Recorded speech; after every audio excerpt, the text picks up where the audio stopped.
जब समय ठीक चलता है उस समय स्थितियां कम होती हैं।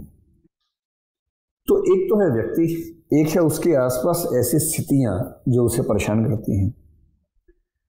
स्थितियां तो परेशान करती हैं सभी को, लेकिन सभी सुसाइड नहीं करते। तो एक चीज है परिस्थितियां, एक चीज है कि उस व्यक्ति का इन चीजों से लड़ने का मैकेनिज्म कैसा है।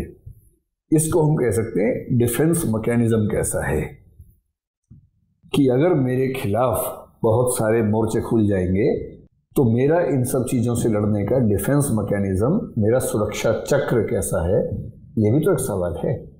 और यदि मेरा सुरक्षा चक्र ठीक है तो मुझ पर उन चीजों का उतना फर्क नहीं पड़ेगा जितना फर्क किसी दूसरे व्यक्ति पे पड़ सकता है। तो बेसिकली यदि मैं आपको कहना चाहूं कि आत्महत्या क्यों होती है, इगोइस्टिक या डिस्ट्रेस वाली आत्महत्या क्यों होती है, जब कोई व्यक्ति परेशान होकर आत्महत्या कर लेता है, क्यों करता है, उसकी वजह सिर्फ ये है, या तो उसके आसपास ऐसी परिस्थितियां बहुत ज्यादा हो गई हैं जो उसे परेशान कर रही हैं, या फिर उसका डिफेंस मैकेनिज्म उतना मजबूत नहीं है जितना मजबूत उन परिस्थितियों से लड़ने के लिए होना चाहिए था। अलग अलग कॉम्बिनेशन से परिस्थितियां बहुत खराब हैं, डिफेंस मैकेनिज्म उनसे भी ज्यादा मजबूत है, तो उसे कुछ नहीं होगा। किसी का डिफेंस मैकेनिज्म इतना कमजोर है, परिस्थिति हमेशा अच्छी रही, जरा सी परिस्थिति खराब हुई, क्योंकि डिफेंस मैकेनिज्म था ही नहीं, तो संभाल ही नहीं पाएगा। कल्पना कीजिए कोई ऐसा बच्चा जो बहुत नाजों से पला हो, घर में बहुत पैम्पर्ड चाइल्ड होता है ना, जिसको हर चीज में, बच्चा अगर गिर भी जाए तो अरे बाप रे बाप खरोंच ना लग गई हो बच्चे को, इतना दुलारते हैं उस बच्चे को, उसको लगने लगता है कि पूरी दुनिया उसी के लिए बनी है। जिस बच्चे को पेरेंट्स ने खरोंच भी नहीं लगने दी है, दरअसल उस बच्चे को पेरेंट्स ने तैयार कर दिया है कि वो जीवन में जब भी फेल हो तुरंत आत्महत्या कर लेगा। उससे कोई गलत नहीं बोलता था बच्चे को, सब ठीक से बात करते थे। एक बार स्कूल में एक दोस्त ने उस बच्चे को गलत तरीके से बोल दिया, पेरेंट्स लाठी भाला लेकर स्कूल पहुंच गए, प्रिंसिपल को हड़का दिया कि हमारे बच्चे को कैसे बोल दिया। उस बच्चे के दोस्त को डांटा गया, पूरी क्लास के बच्चे सहम गए कि इसको कुछ नहीं बोल रहे हैं, किसी ने कुछ नहीं बोला। कहाँ तक संभालेंगे?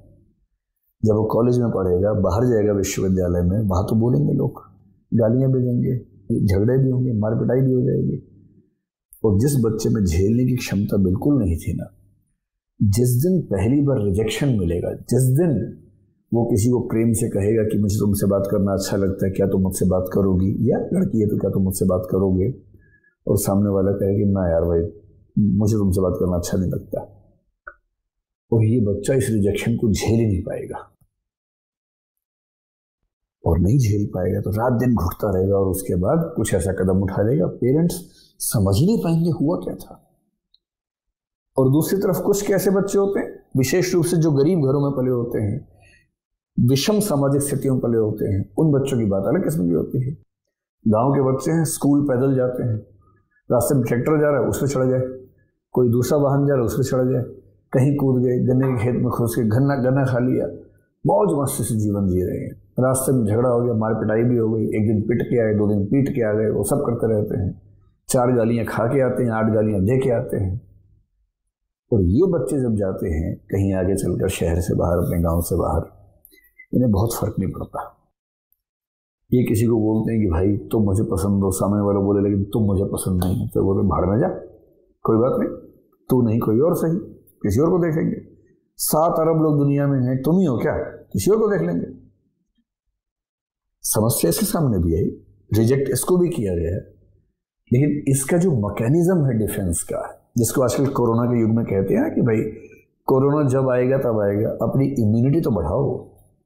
ये इम्यूनिटी केवल कोरोना से लड़ने के लिए नहीं होती है, डिप्रेशन से, एंजाइटी से, चिंता से, अवसाद से लड़ने के लिए भी एक इम्यूनिटी होती है। और ये इम्यूनिटी वही डिफेंस मैकेनिज्म है जो हमारे आसपास होना चाहिए।